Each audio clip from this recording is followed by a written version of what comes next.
age, gender and income. Use of such demographics to target consumers may soon be a thing of the past. Welcome Big Data, which can help map consumer preferences or taste graphs, which Group M's Mindshare believes will improve targeting and deliver better results for brands. Storyboard editor Anant Rangaswamy caught up with Mindshare's APAC COO R. Gowthaman to understand the implications of this change and how brands will profit from it.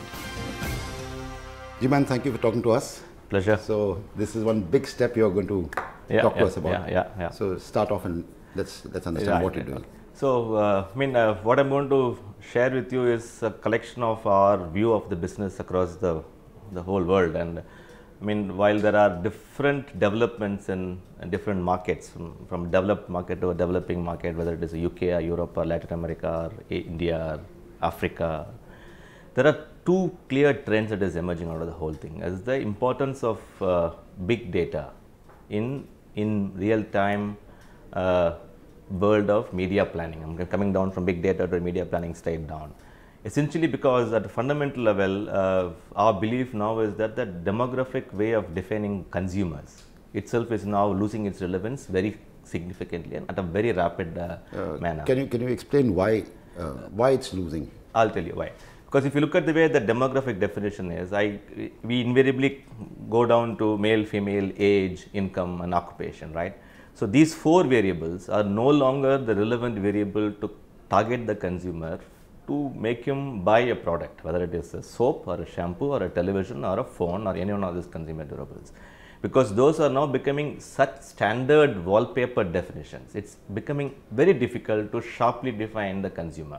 Whereas if I take another cut to say the same consumer, what does he like, which movies he watches, what kind of restaurants he goes and has his food, who is influencing him, who are the followers he is following on Twitter, what are his friends doing in Facebook, and even in Facebook, what are his other groups he is interacting with.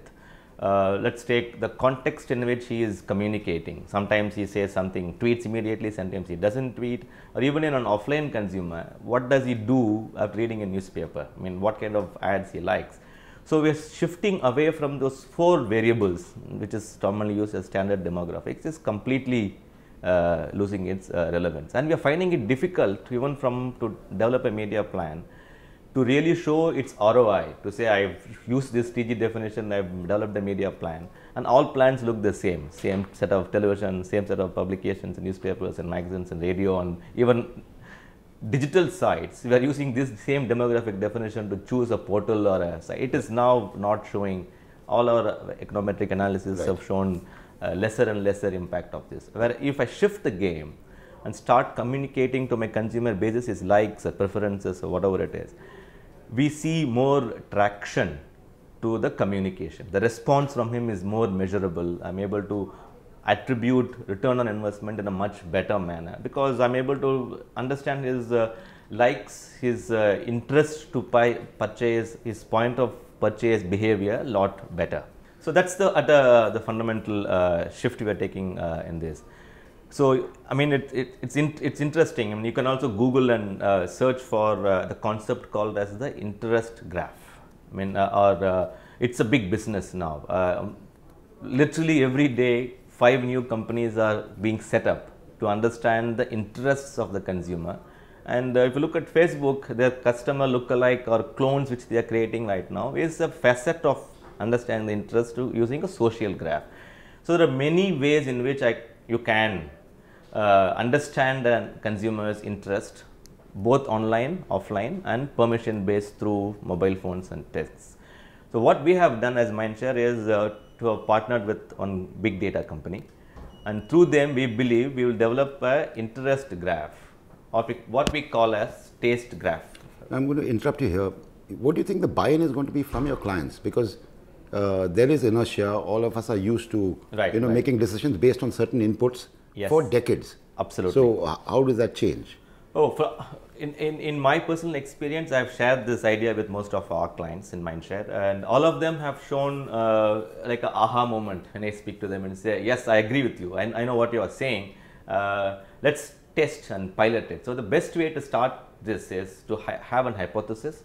use this new methodology to test an activity or a campaign and show results and then slowly move, because we are talking about fundamental shift in the way we look at the entire media business now. The currency will have to shift over a period of time to look at taste graph as a way in which I talk to the consumer. The employees here will have to, or planners will have to change the way they look at life. But this is a good beginning. Almost all our clients have sort of agreed to this desperate need to look beyond demographic definitions. It might have shades of adoption. A very developed market like, let's say, UK, they're willing to take it and do it tomorrow, because a market like UK has 50% advertising going through mobile phones now, and which means that I can know an individual's behavior through his mobile phone real time on an ongoing basis. I don't need a sample to project to a universe. That is a big shift, isn't it? So it is automatically becoming more real time, looking beyond sample, respondent level data, and not projected to another universe, but in real time with a real individual. Yeah. So it's a shift, but the time has come to make that shift. Yeah, right. The implications of what you're saying are, one is that the traditional media planning, trading, all that is going to shift. Yes. Dramatically. Yeah. And it might have huge repercussions on existing media unless they shift. Yeah. Because you're going to measure them differently, brands are going to measure them differently. Yes. Up now it was, say, for television, 5 TRPs, 6 TRPs was fantastic. Right. Now you find if we overlay your taste graph on this, yeah, I might find I'm getting 80% wastage on a program. Possible. So what are the implications there for? Yeah, that's what I said. I think we'll have to test some hypothesis and move brand by brand, campaign by campaign to the new way of life. Clearly, if we look at, let's say, let me give another classic example. Let's take mobile phone communications, telco operators, right? Every single household has a mobile phone, which logically means that they are reaching, or the reach is more than a television homes in the country. So why should the telco operator, and when should telco operator use TV advertising to talk to his consumer? So when they have their own user base, are they going to talk to them to the same TVC for what purpose? Is he going to use it to acquire more customers, or is he going to use this communication to make the consumer spend more time on his phone? So value added services. So the nature of the communication is now becoming important, and the purpose for growth for a consumer, for a brand to grow, is becoming that much more starkly important, because that will decide the pipe. What I call as pipe is the pipe through which the content is flowing, is becoming very, very important. Right. So that logically automatically means that the format of communication need not be just TVC. I can just text message him, or I can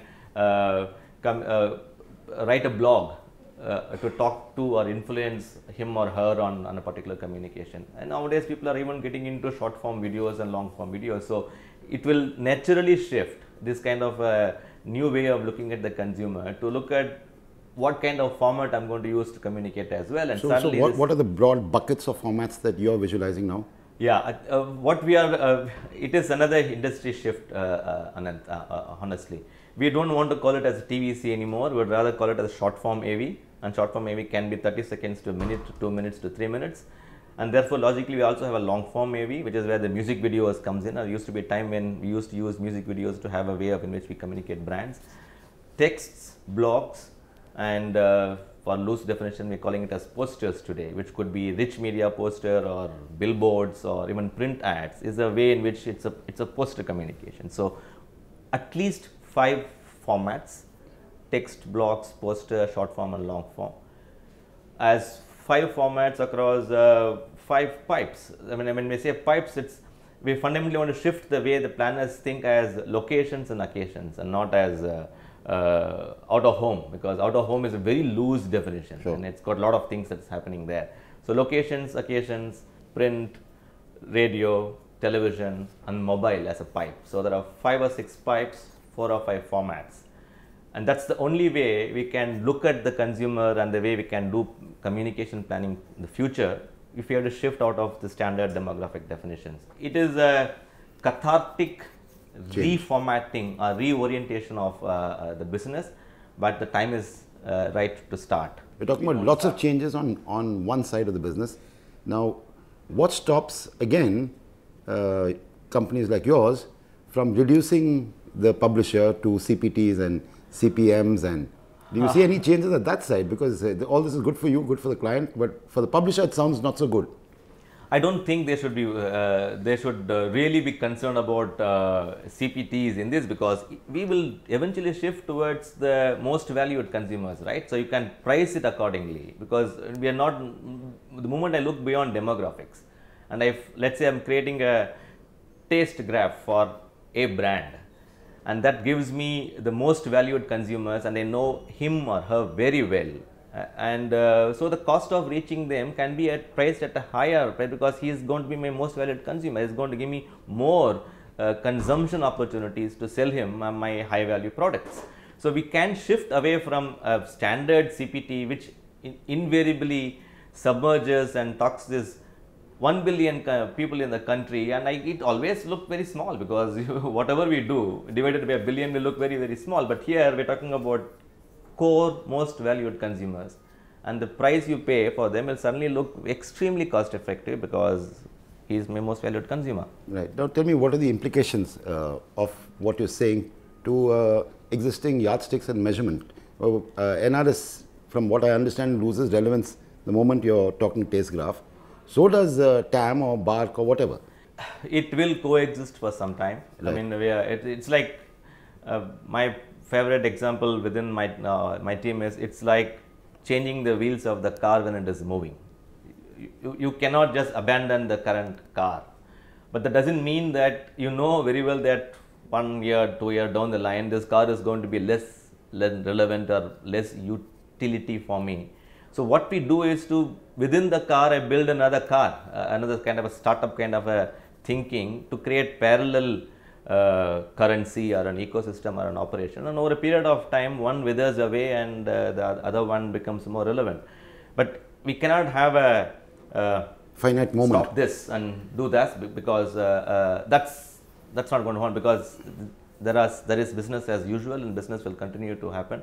But that doesn't mean that we can continue to do what we are doing, because suddenly one day we'll realize that the struggle for all of us will be that increasingly, whether it is media agencies or creative agencies or even the larger ecosystem of broadcasters or media owners there, we will all struggle to justify the money we are spending in the marketing place, because the current way of measurement will never show ROI in the way it's being measured today. And one day we will realize that it will kill the industry, because it will show as the most ineffective way of doing business, and that's not good news. Right. Now, another implication is that content producers or content owners have to dramatically change. Yeah. And one of the frightening parts of what you're telling me is they've also got to get close to real time in changing their programming or changing their content strategy and so on, because the inputs are going to come in. That's right. So, are you seeing them subscribing to big data services to understand this?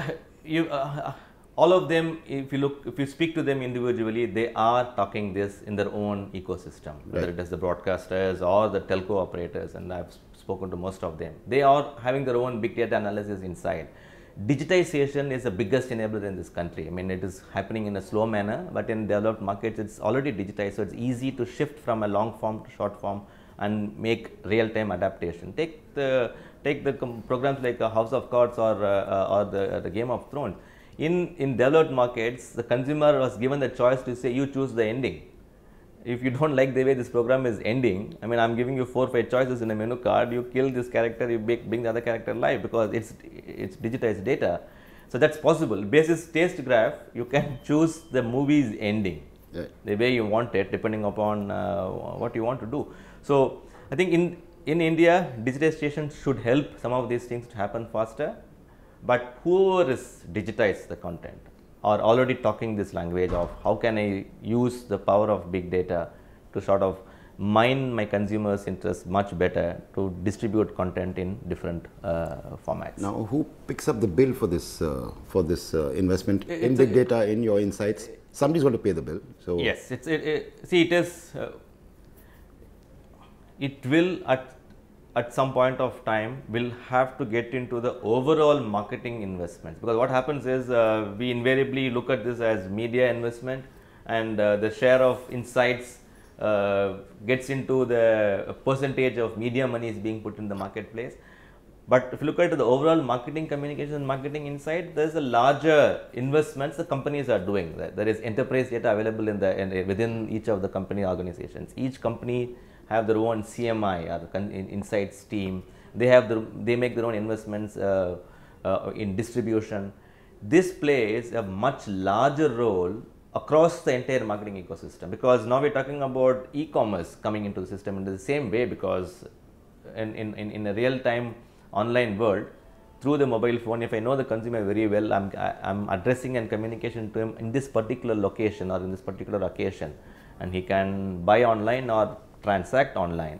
It is the full value chain, right? It is not just a reach or a frequency or a GRP as an intermediary variable. So the ecosystem itself is becoming large enough for new investments to come in to understand the consumers a lot better, and need not be restricted to a percentage of media monies, which is where we normally restrict to say, oh, I don't have the monies to invest in this insight, because this is not just media, this is full marketing, because it's got impact into insights, creative development, and customer purchase as well. The upside of this is the huge changes in your own team and how they view the business that they're currently in, and then huge changes on the client side. Yes. So how do you get this embraced by both internal and external? Totally agree with you. As I said again, I'll put my analogy back to this wheels of the car moving and how do we handle it. So internally in each of our offices now, we have created a small startup team, which behaves like a startup. So they have been given the liberty to test, pilot, invest, explore new hypothesis in this. We are telling the clients the same thing. Put a percentage of the money outside to test, hypothesize, and evaluate, and go forward. So this startup team in each of the offices will now become the change manager, and then they will work with each of the client teams to put this in place. And over a period of time, the startup will become the main company or the main way of working. And needless to say, that it will only happen when the client believes in this as well and becomes part of the change management. So we'll go with a set of founder advertisers, which I won't be able to disclose to you, but there are top clients of Mindshare who are willing to become the part of this founder advertisers, and we are in talks with all of them, and everybody is very happy that we are taking some leadership in these two initiatives, which probably will redefine the entire marketing communications ecosystem. This shift that you are making, which is extraordinarily brave, do you see some changes in the way you're compensated? Do you see you're becoming more of a consultant, less of a commodity? No. With most of our clients, we have a pre-agreed scope of work on which we are remunerated. So to that extent, we have already looked beyond media monies and the commission or extraction kind of a language or definitions. All these things are now put across to them as an extended scope of work, and it is in the area of three things. One is in the area of consumer insights. So it is a new insight I'm bringing into the definition. So moving from demographics to taste graphs is an insight tool. The way we combine this data into our loop room, which we have set up in these offices, which is again a new service, which is about managing data well for consumer insights and real-time campaign management. So it is another extended scope of work to say I'm giving you a new scope of service. So we have started dialoguing with the client as a new scope of work, which over a period of time can become contracted permanent main scope of work, but today it is a scope of work discussion with the clients. Most of them we are transparent with them. We tell them the cost of investments in data mart, cost of people, cost of various other insights, tools that needs to go into the picture, and it is a transparent discussion with them. So for this whole exercise to be truly impactful, you need a lot of changes with the creative agency partners as well. Yes, absolutely. They have to realign themselves to the various pillars of content you're talking about, to the near real time you're talking about. So how do you think that? Oh, absolutely. I mean, if at least from a WPP perspective, it's a, how should I put it across? It's more amenable because because of the concept of horizontality, which I mean you know about it. So between operating companies of WPP, take Cantor. They're more than keen to partner and work with Mindshare together in the area of taste crafts, because then I can incorporate Cantor, word panel data, all the other ratings data or other consumer insights data into it. Creative agencies, not creative agencies, digital agencies, and not just digital agencies as well, other content curation companies, or whoever is part of the WPP ecosystem is more than willing to partner. So with the client, we just go and tell them that here is a roster of companies you work with, and we can bring everybody together, because this is now the spine or the language in which we talk to them, and people are absolutely open to work with in this space. These are early times, I must also say. It's invariably the first question will be, what is in it for me? Are you getting into my space, or is my space getting restricted or shortened?